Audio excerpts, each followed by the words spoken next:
విజయ్ గెలిచాడు. అక్కడ ఎవరైతే టీవీకే అధినేత విజయ్ గారు ఉన్నారో ఆయన గెలిచాడు. ఆయన గెలిచిన తర్వాత ఏపీలో సంబరాలు స్టార్ట్ అయ్యాయి. అదేంటబ్బా అక్కడ గెలవడం, తమిళనాడులో విజయ్ గారు గెలవడం ఏంటి, ఏపీలో సంబరాలు ఏంటి అని మీరు అనుకున్నారా? ఉందండి, చెప్తాను మీకు. ఫస్ట్ అయితే లైక్ చేయండి చెప్తాను. నా తమ్నైల్స్ కొన్ని చేంజ్ అవుతున్నాయండి. అంటే కొన్ని నేను మారుస్తున్నాను తమ్నైల్స్. యాజ్ యూజువల్గా ఎప్పుడు ఉండి తమ్నైల్ అయితే పెట్టడం, వేరే తమ్నైల్స్ పెట్టాను. కాబట్టి చూసి మీరు ఆదరిస్తారని అనుకుంటున్నాను. ఫస్ట్ అయితే లైక్ చేయండి, ఎక్కువ మందికి ఇన్ఫర్మేషన్ షేర్ అవుతుంది. కొత్తగా మన ఛానల్ పక్కాగా సబ్స్క్రైబ్ చేయండి. అంటే విజయ్ గెలిచాడు, వైసీపీలో సంబరాలు అని ఎందుకన్నానంటే కనుక, ఏదైతే విజయ్ ప్రస్తుతానికి ఇంకా నాకు తెలిసి సీఎం అయిపోయినట్టే. కాబట్టి అక్కడ జరిగినటువంటి ఆ విజయ్ సంబరాల్ని ఏపీలో జరుపుకుంటున్నారు. మరి ముఖ్యంగా తిరుపతి చంద్రగిరి నియోజకవర్గంలో చెవిరెడ్డి విజయ్ ఎవరైతే ఉన్నారో, చెవిరెడ్డి హర్షిత్ రెడ్డి ఎవరైతే ఉన్నారో, ఆ చెవిరెడ్డి హర్షిత్ రెడ్డికి ఆహ్వానం అందిందంట. కానీ వైసీపీ వాళ్ళు కూడా సంబరాల్లో మునిగిపోయారని చెప్పాలి. చంద్రగిరి నియోజకవర్గంలో అది క్లాక్ టవర్ దగ్గర ఆ సంబరాలు ఎలా అంటే మిన్నంటే అని చెప్పాలి. ఎందుకు చెప్తున్నారంటే కనుక, విజయ్ గారికి జగన్ గారికి ఎందుకో తెలియదు కానీ ఫస్ట్ నుంచి కూడా కొంచెం అవినాభావ సంబంధం ఉన్నట్టుగా ఉంటుంది. వాస్తవంగా మాట్లాడాలంటే ఒక రకంగా సాంబా గారు చెప్పినట్టు చెప్పాలంటే కనుక ఆయనకి ఈయనకి సిమిలారిటీస్ క్వాలిటీస్ కొన్ని దగ్గరగా ఉంటాయి అనేది చెప్పాలి నిజంగా. కాబట్టి ఎందుకంటే కనుక జగన్ గారు విజయ్ గారు ఇంచుమించుగా ఒకేలాగా, అంటే వాళ్ళ ప్రవర్తనలు కావచ్చు, వాళ్ళ పెడుతున్నటువంటి సంక్షేమ పథకాలు కావచ్చు, వాళ్ళు ఇస్తున్నటువంటి హామీలు కావచ్చు, వాళ్ళు ఒంటరిగా పోటీ చేసే విధానం కావచ్చు, సింగిల్గా పోటీ చేసే విధానం కావచ్చు, ఎవరికి అంటే పొత్తు పెట్టి ఉండే విధానం కావచ్చు, ఇవన్నీ కూడా కొంచెం కొంచెం దగ్గరగా ఉంటాయి. అందువల్లనేమో ఏంటో తెలియదు అనుకోకుండానే ఆటోమేటిక్గానే అక్కడ గెలుపు జరిగిందో లేదో ఇక్కడ సంబరాలు మొదలయ్యాయి. వైఎస్ఆర్సీపీ వాళ్ళు పబ్లిక్గానే సంబరాలు చేసుకుంటున్నారు. కాబట్టి అంటే అలాగని గెలిచాడు కాబట్టి ఓన్ చేసుకుంటున్నారంటారా అని అంటే కనుక అలాంటిదేం కాదు. ఆల్రెడీ ఫస్ట్ నుంచి కూడా జగన్ గారి ఫోటో పట్టుకుని ఓట్లు అడిగాడు విజయ్ గారు అని అయితే చెప్తారు చాలామంది. ఎందుకంటే ఒక ర్యాలీ జరుగుతూ ఉంటే ఆ ర్యాలీలో భాగంగా ఒక అభిమాని జగన్మోహన్ రెడ్డి గారు ఫోటో ఇస్తే ఆ ఫోటో పట్టు చూపించి వీళ్ళందరికీ చూపించి చాలా సంతోషంగా హ్యాపీగా ఓట్లు అడిగాడు ఆయన.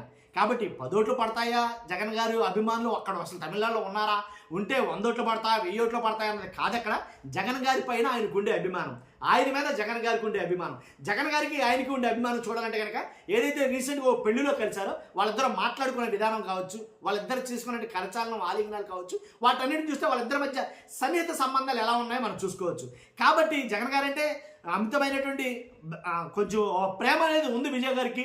కాబట్టి ఒక గౌరవం ఉంది. అందు గురించి జగన్ గారి గురించి చాలాసార్లు ప్రస్తావించారు అనేది మాట్లాడతారు. ఫోటో చూపించి ఓట్లు అడిగారు ఏంటి, ప్రతిదీ కూడా కౌంట్ అవుతుందండి. ఒక విజయం వెనక, ఒక విజయం తాలూకా ప్రతిదీ కూడా కౌంట్ అవుతుంది. జగన్ గారు ఫోటో పట్టుకున్నారా లేకపోతే ఎవరు ఫోటో పట్టుకోలేదు అనేది క్వశ్చన్ కాదు. కానీ మొత్తానికి ఎలాగైతేనండి జగన్ గారు గెలిచారు.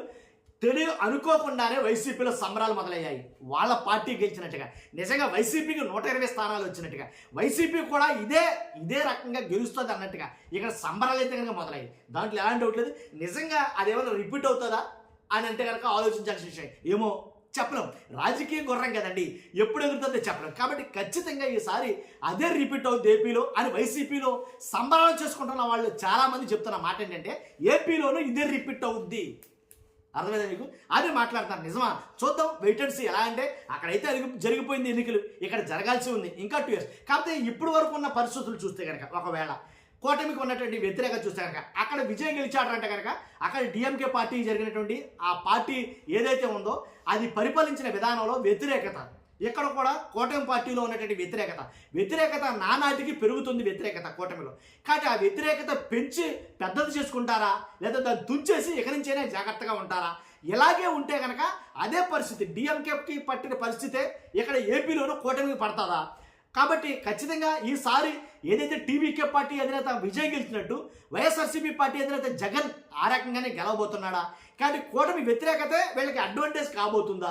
కాబట్టి ఇప్పటివరకు ఏదైతే సంక్షేమ పథకాలు ఆల్రెడీ ప్రభుత్వం పరిపాలన ప్రారంభించి ఆల్రెడీ 2 సంవత్సరాల రావు కావస్తుంది. కాబట్టి ఇలాంటి టైంలో కూడా ఇంకా కొన్ని హామీలు నెరవేర్చకుండా ఇంకా కొన్ని హామీలు పక్కన పెట్టి ఉన్నారంటే దాన్ని బట్టి మీరు లెక్కేసుకోవచ్చు.